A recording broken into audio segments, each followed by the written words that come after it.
अब हम पढ़ने जा रहे हैं फ्रिक्शन के बारे में। तो जो फ्रिक्शन है वो एक तरह का फोर्स ही है, बट ये जो फोर्स है इसका नेचर है कि ये रिलेटिव मोशन को करता है अपोज।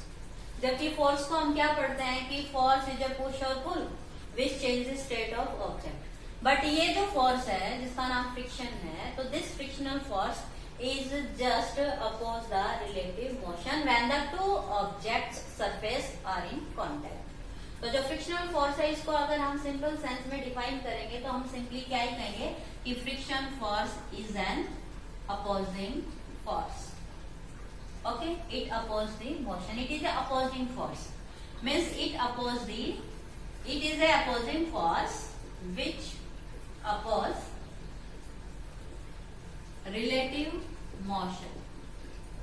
ओके, और ये जो रिलेटिव मोशन है ये कब है? When the two surface are in contact. Let एक बॉडी है जो सरफेस पे रखी हुई किसी भी सरफेस पे, तो यहाँ इन दोनों के सरफेस जो एक दूसरे के कांटेक्ट में है, इसकी वजह से इन दोनों के बीच में एक फोर्स एग्जिस्ट करता है और उस फोर्स को हम क्या बोलते हैं? Friction force. मीन्स अगर आप इस ऑब्जेक्ट पे फोर्स लगाते हो इन द फॉरवर्ड डायरेक्शन तो फ्रिक्शन फोर्स एक्ट करेगा इन द बैकवर्ड डायरेक्शन। क्यों? क्योंकि ये जो दो सरफेस है एक दूसरे के कांटेक्ट में हैं, इनके आपस में जो एटम और मॉलिक्यूल्स हैं वो एक दूसरे से बाउंड है। इन दोनों सरफेसेस के मॉलिक्यूल्स के बीच में क्या है? फोर्स ऑफ अट्रैक्शन, जो एकदम से एक दूसरे को रिलीज नहीं करता है। तो जब हम इसके ऊपर एक फोर्स लगाएंगे इस फ्रिक्शन फोर्स से ज्यादा, then this force break, this bonding break and object start moving. तो जब तक आप किसी बॉडी पे इस फोर्स के equal at least this amount of force apply नहीं करेंगे, motion can not take place. तो जैसे कि ये वही बात है कि एक भारी भरकम ट्रक है, उसको हम अगर धक्का देते हैं तो हमारे फोर्स से वो मूव नहीं करेगा। तो देखिए वहां तो दो चीजें एक्ट करती हैं, एक तो है आपका इनर्शिया कि वो ट्रक बहुत भारी है, दूसरी बात कि उसके जो टायर है वो फ्लैट है, वो सरफेस के कांटेक्ट में है। तो ग्राउंड और टायर्स के बीच में जो बॉन्डिंग है, मॉलिक्यूल्स के बीच में जो बॉन्डिंग है, वो जो एक फोर्स है वो भी उसे अपोज करता है। तो कोई भी ऑब्जेक्ट है जब हम उसे मूव करना स्टार्ट करते हैं तो वो एकदम से स्टार्ट नहीं करती है, उसके ऊपर कुछ एक्सटेंट तक हमें फोर्स लगाना पड़ता है। वो जो फोर्स है वो एक लिमिट को जब क्रॉस करता है तभी उसके अंदर एक रिजल्टेंट मोशन प्रोड्यूस होता है। तो उस फोर्स से पहले जो फोर्स लगा जिसकी वजह से मोशन नहीं हुआ, that is actually due to the friction. तो जो फ्रिक्शन फोर्स है वो एक अपोजिंग फोर्स है जो कि मोशन से हमेशा अपोजिट डायरेक्शन में एक्ट करता है, तो इसे एक अपोजिंग फोर्स हम कहेंगे। तो स्टूडेंट जो फ्रिक्शनल फोर्स है वो एक्चुअली दो तरह का होता है, one is called rolling and one is called sliding. तो जो स्लाइडिंग फ्रिक्शन है और जो रोलिंग फ्रिक्शन है, स्लाइड का भी आपको पता होगा और रोलिंग का भी आपको पता है। रोलिंग कब होता है? जब कोई इन फ्लैट सरफेस किसी सरफेस के कांटेक्ट में आता है, तो इसका जो मोशन इस सरफेस के साथ होगा उसे हम क्या कहेंगे? Rolling motion. और जो फ्रिक्शन इन दोनों के कांटेक्ट में आएगा वो क्या कहा जाएगा? Rolling friction. लेकिन जो स्लाइडिंग है वो क्या होता है कि जब सरफेस दोनों के दूसरे के कांटेक्ट में हो और ये जब इसके ऊपर स्लाइड करे, you know that when we push और pull the total surface in contact, और ये हमेशा इसके कांटेक्ट में रहे। लेकिन रोलिंग में सिर्फ एक little part area in contact रहता है। तो रोलिंग मोशन भी आप जानते हैं, स्लाइडिंग भी आप जानते हैं। तो फ्रिक्शनल फोर्स दो तरह का होता है, rolling friction and sliding friction. तो ये जो रोलिंग फ्रिक्शन है ये स्लाइडिंग से कम होता है, sliding friction is more than rolling friction. इसका कारण क्या है कि देखिए ये जो सरफेस इन कांटेक्ट थे, मीन्स इनके मॉलिक्यूल्स एक दूसरे को बाउंड किए हुए हैं, इनके बीच में जो फोर्स ऑफ अट्रैक्शन है वो ज्यादा है। सो इस लार्ज अमाउंट फोर्स को क्रैक करने के लिए हमें ज्यादा फोर्स अप्लाई करना पड़ेगा, क्योंकि यहाँ इस बॉन्डिंग की वजह से फ्रिक्शन फोर्स ज्यादा है। लेकिन यहाँ सरफेस इन कांटेक्ट कम है, तो मॉलिक्यूल्स की जो आपस में एरिया इन कांटेक्ट की वजह से जो बॉन्डिंग है वो बहुत कम है। तो यहाँ जो हम फोर्स अप्लाई करेंगे लिटिल फोर्स से, ये क्योंकि फ्रिक्शनल फोर्स बहुत कम है, तो little force when we apply and it start roll. तो स्टूडेंट्स यहाँ फ्रिक्शन की एक थ्योरी आती है और वो थ्योरी है दो तरह की, ओल्ड एंड मॉडर्न, या यू कैन से न्यू। तो पहले के टाइम में जब फ्रिक्शन को डिफाइन किया गया तो ये कहा जाता है कि जो फ्रिक्शन है between the two surface in contact उसकी वजह से है सरफेस इन कॉन्टैक्ट कि जो फ्रिक्शन फोर्स है वो सरफेस इन कॉन्टैक्ट की वजह से आता है। क्या होता है कि ये जो दोनों सरफेस हैं ये एक्चुअली इनके बीच में इंटरलॉकिंग हो जाती है, मीन्स इनके जो आपस के जो सरफेस है वो थोड़ा सा रफ होते हैं, जिसकी वजह से इसके जो कांटेक्ट में है एरिया सरफेस, इसके कांटेक्ट में जो है वो इस तरह से इंटरलॉक हो जाती है कि इसकी इरेगुलरिटी और इसकी इरेगुलरिटी एक दूसरे के कांटेक्ट में जब आती है तो वो एक दूसरे को क्या कर लेती हैं, फोल्ड ब्लॉक कर लेती हैं। तो जब हम इसके ऊपर एक फॉरवर्ड फोर्स लगाते हैं तो वो फोर्स इतना लगना चाहिए ताकि वो इस इंटरलॉकिंग को क्या करते, क्रॉस। तो पहले जो थ्योरी दी जाती थी फ्रिक्शन की वो थी ये कि फ्रिक्शन आता है जब टू सरफेस होते हैं रफ, और रफ की वजह से वो जो इरेगुलरिटीज होते हैं वो एक दूसरे को क्या कर लेती हैं, लॉक। लेकिन जो नई थ्योरी आई है you can say due to interlocking, this is our old view about friction. लेकिन जो नई थ्योरी आई वो क्या कहती है कि जब दो ऑब्जेक्ट एक दूसरे के कांटेक्ट में होते हैं तो एक्चुअली उनके एटम्स एक दूसरे के कांटेक्ट में होते हैं, मॉलिक्यूल्स एक दूसरे के कांटेक्ट में होते हैं, और ये मॉलिक्यूल्स एक दूसरे के साथ एक फोर्स ऑफ अट्रैक्शन लगाते हैं जिसे हम कहते हैं एडहेसिव फोर्स।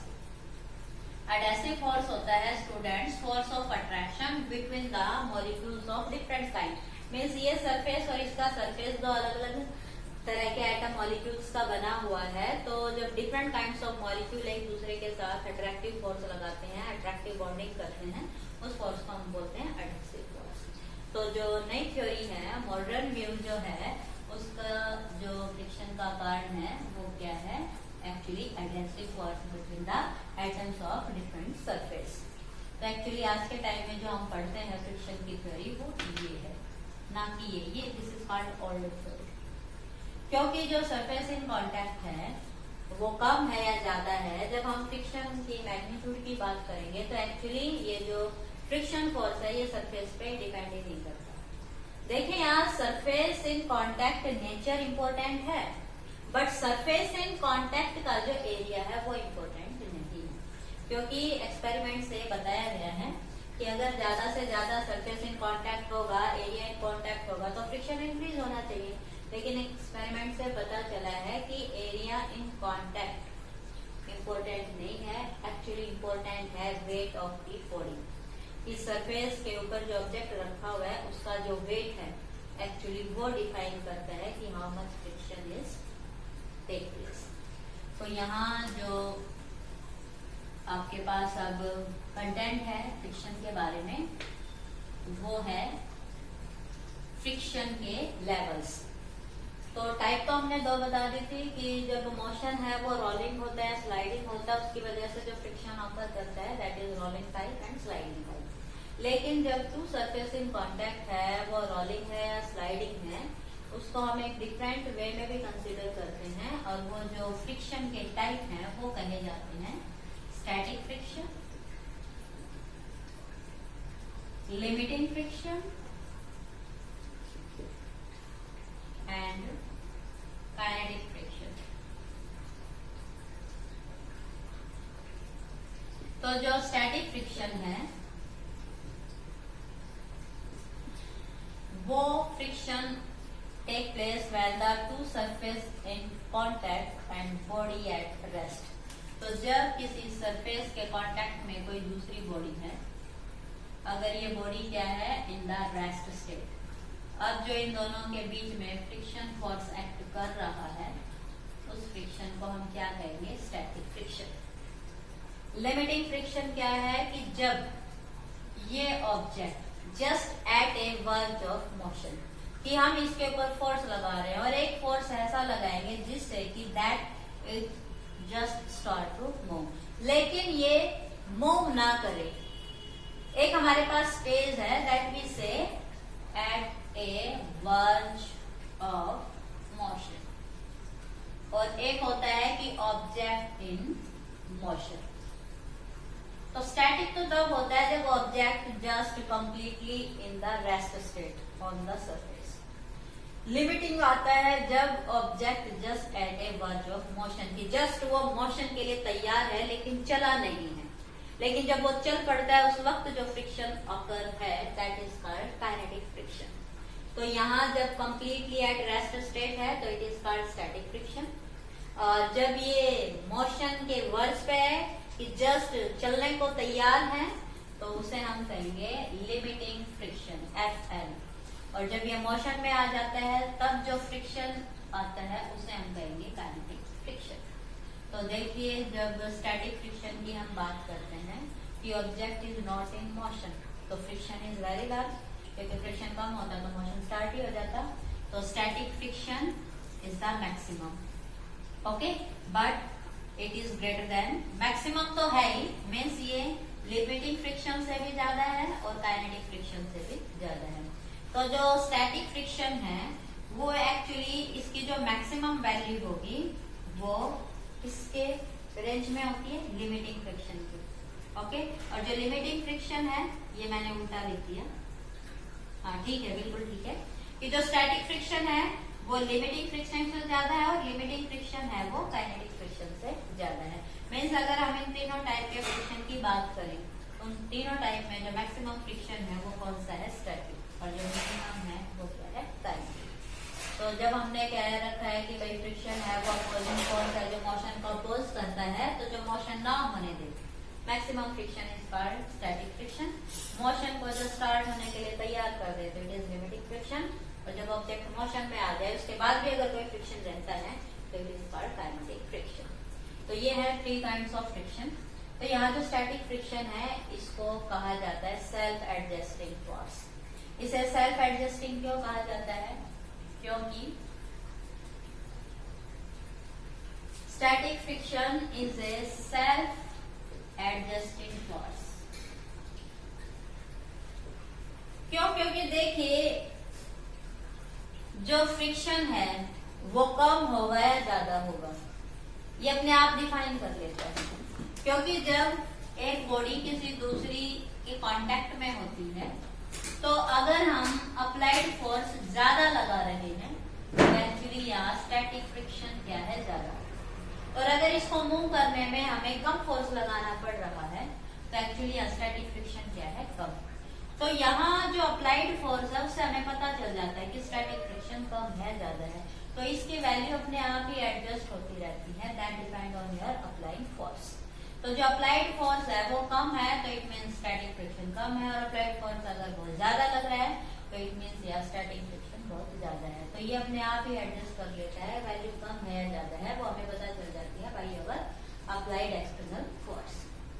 तो यहाँ जो लिमिटिंग और काइनेटिक फ्रिक्शंस हैं इन पे जब हम प्रॉब्लम सॉल्व करते हैं तो यहाँ कुछ लॉज को हम कंसीडर करते हैं कि जो स्टैटिक फ्रिक्शन है उसको तो हम सिंपली क्या कहेंगे, object at rest, the friction exist is called static. लेकिन जब हम मोशन की बात करते हैं तो मोशन में लाने के लिए लिमिटिंग फ्रिक्शन क्या होना चाहिए और काइनेटिक फ्रिक्शन क्या होना चाहिए, तो वो कुछ लॉज को फॉलो करता है। तो सबसे पहला लॉ यही है, laws of your limiting and kinetic friction. तो पहले हम लिमिटिंग फ्रिक्शन की बात करेंगे। तो फर्स्ट लॉ है कि जो आपका लिमिटिंग फ्रिक्शन है वो डिपेंड करता है नॉर्मल रिएक्शन पे, क्योंकि हमने कहा था कि जब हम इसे मूव करने की कोशिश करते हैं तो जो एरिया इन कांटेक्ट है फ्रिक्शन उस पर डिपेंड नहीं करता है, फ्रिक्शन डिपेंड करता है इसके वेट पे, और बॉडी का जो वेट है वो एक्ट करता है वर्टिकल डाउन।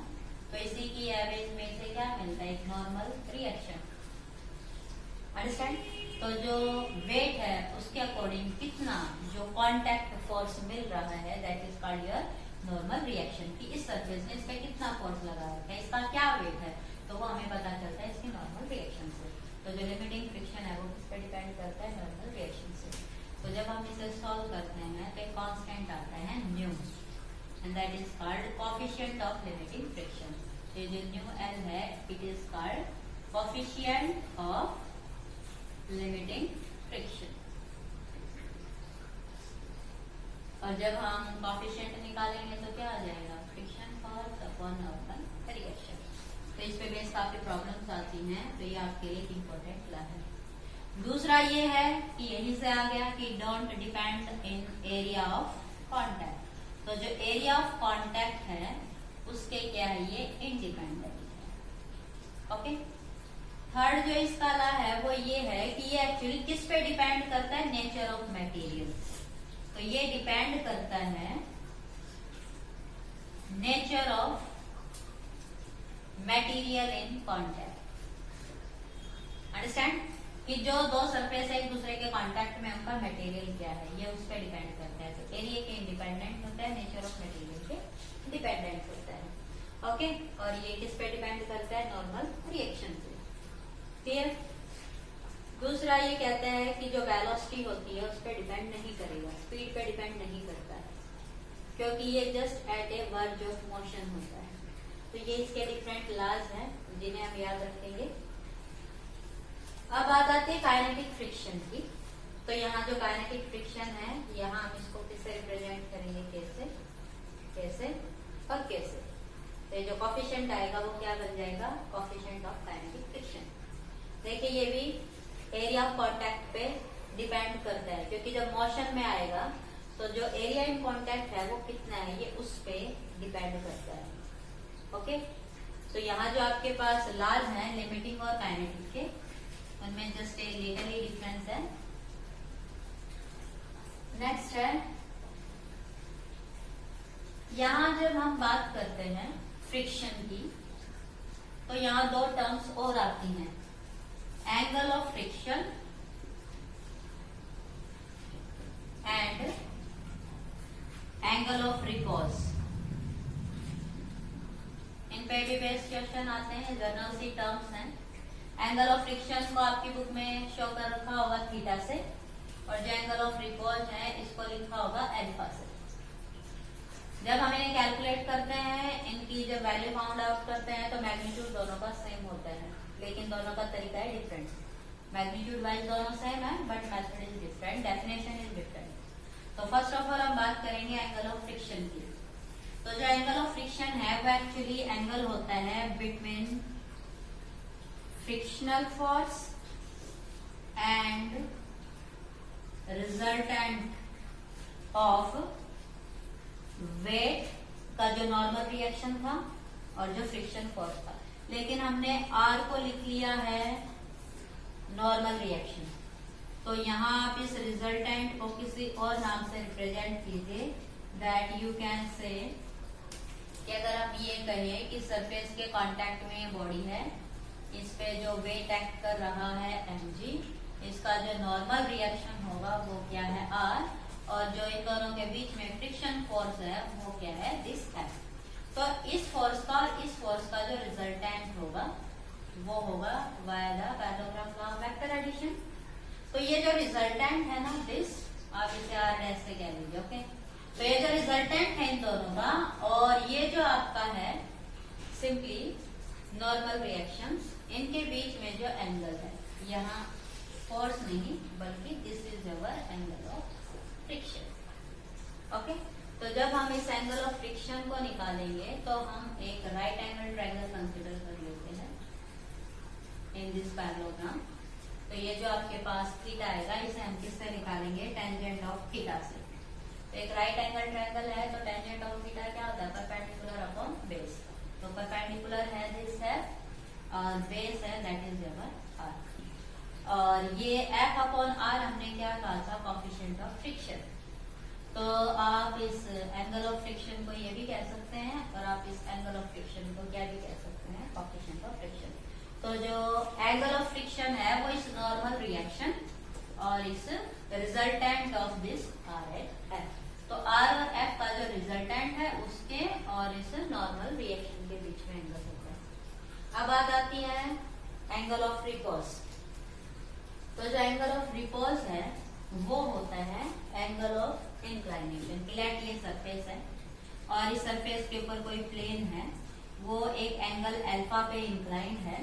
तो ये एंगल तब कहा जाएगा जब आप इस प्लेन को इस सरफेस से इंक्लाइंड करते हैं एट ए स्टेज, कि ये एंगल बढ़ते बढ़ते कुछ ऐसा हो जाए कि यहाँ अगर आप किसी ऑब्जेक्ट को रखें तो वो ऑब्जेक्ट जस्ट स्टार्ट स्लाइड, कि हम इस प्लेन को इंक्लाइन करते करते एक ऐसे स्टेज पे पहुंचे जहां से अगर आप किसी ऑब्जेक्ट को रखते हैं तो इट जस्ट स्टार्ट स्लाइडिंग। तो जो angle of inclination of this plane with this horizontal है this when this object just start slide. तो लेट ये स्लाइड करता हुआ यहाँ आ जाता है, हम इसकी भी वैल्यू निकालेंगे। तो जब ये यहाँ पहुंच जाएगा तो इसके ऊपर एक वेट का फोर्स है और एक नॉर्मल रिएक्शन का फोर्स है। देखिए यहाँ जरूरत पड़ेगी फ्री बॉडी डायग्राम की, जो हम लास्ट लेक्चर में कर चुके हैं, कि हमें बहुत सारे कॉम्प्लेक्स सिस्टम को एक्सप्लेन करने के लिए किसी पर्टिकुलर पार्ट में उस प्रॉब्लम को सॉल्व करने के लिए हमें सिस्टम का एक पार्ट लेना पड़ता है और उसके ऊपर जितने भी फोर्स लग रहे हैं उन सबको हमें कंसिडर करना पड़ता है। तो यहाँ मैंने इस बॉडी का, इस सिस्टम का ये वाला पार्ट लिया और इसके ऊपर कौन कौन से फोर्स लग रहे हैं वो सारे हम अब शो करेंगे। तो यहाँ एक फोर्स तो लग रहा है यही कि weight that is vertical downward to this horizontal. एक है इसका नॉर्मल रिएक्शन कि इस सरफेस पे जो नॉर्मल है दैट इज द रिएक्शन। अब यहाँ क्योंकि नीचे की तरफ आ रहा है फॉरवर्ड डायरेक्शन में है तो इसके ऊपर फ्रिक्शन फोर्स लग रहा है बैकवर्ड डायरेक्शन में। ओके, तो यहाँ जो ये एंगल है इस एंगल की वजह से हम वेट को रिजॉल्व करेंगे इसके हॉरिजॉन्टल और वर्टिकल कंपोनेंट में। ओके, तो इस एंगल की वजह से ये एंगल भी आपका क्या हो जाएगा अल्फा। तो वेक्टर रेजुलेशन में हमने पढ़ा था कि हम इस वेक्टर को इसके दो कंपोनेंट में रिजॉल्व कर रहे हैं। This is your mg cos of theta and this is your mg sin of theta. तो ये वाला जो कंपोनेंट है, जब हम एक इक्विलिब्रियम स्टेट की बात करेंगे तो this component is equal to this, means forward is equal to backward and upward is equal to downward. तो जो होमोजेनिटी है, जो इक्विलिब्रियम की जो कंडीशंस है, जब हम उन्हें कंसीडर करेंगे तो हमारे पास क्या आएगा कि एक अपवर्ड है वो हो जाएगा डाउनवर्ड के इक्वल और जो एक फॉरवर्ड है वो हो जाएगा बैकवर्ड के इक्वल। ओके, तो this is equal to this and this is equal to this. ये इक्विलिब्रियम की स्टेट है।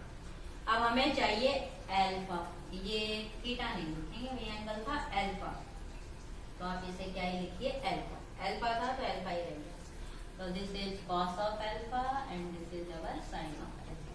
तो हमें चाहिए अल्फा।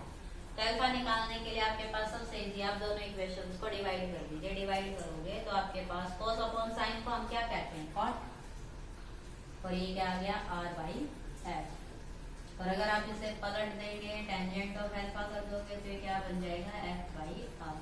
तो देखिए f बाई r हमने अभी अभी पढ़ा था, this is tangent of theta. This is angle between resultant of f and r, ये एंड r। तो theta is between the resultant and normal reaction.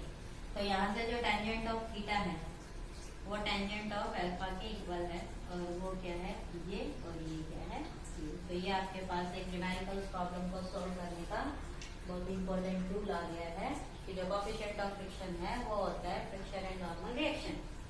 So it is a unitless quantity because force unitless. This is equal to tangent of alpha and tangent of theta. तो angle of repose दे रखा हो, चाहे angle of friction दे रखा हो, चाहे आपको coefficient friction दे रखा हो, चाहे आपको f और r दे रखा हो, इन चारों रिलेशन को यूज करके कोई भी एक वेरिएबल क्वांटिटी आप सॉल्व कर सकते हैं। तो इन चारों को किसी भी साइंस में भी आपसे पूछा जा सकता है। तो this is about your angle of friction and angle of repose. यहाँ एक कॉमन टॉपिक मैं और करना चाहूंगी, that is called friction is an necessary evil. कि जो फ्रिक्शन है वो भले ही मोशन को अपोज करता हो, लेकिन फ्रिक्शन के बिना हमारा काम नहीं चलता। क्योंकि फ्रिक्शन जहां मोशन को अपोज करता है, मोशन की क्वालिटी को डिक्रीज करता है, हमारे मोशन को रिड्यूस करता है, वही फ्रिक्शन मोशन के लिए जरूरी है, फ्रिक्शन इस एग्जिस्टेंस के लिए जरूरी है। तो जो फ्रिक्शन है वो हमें चाहिए भी और वो हमें नहीं भी चाहिए। मीन्स वो हमें जरूरत के हिसाब से बढ़ाना भी पड़ता है और रिक्वायरमेंट के अकॉर्डिंग वो हमें डिक्रीज भी करना पड़ता है।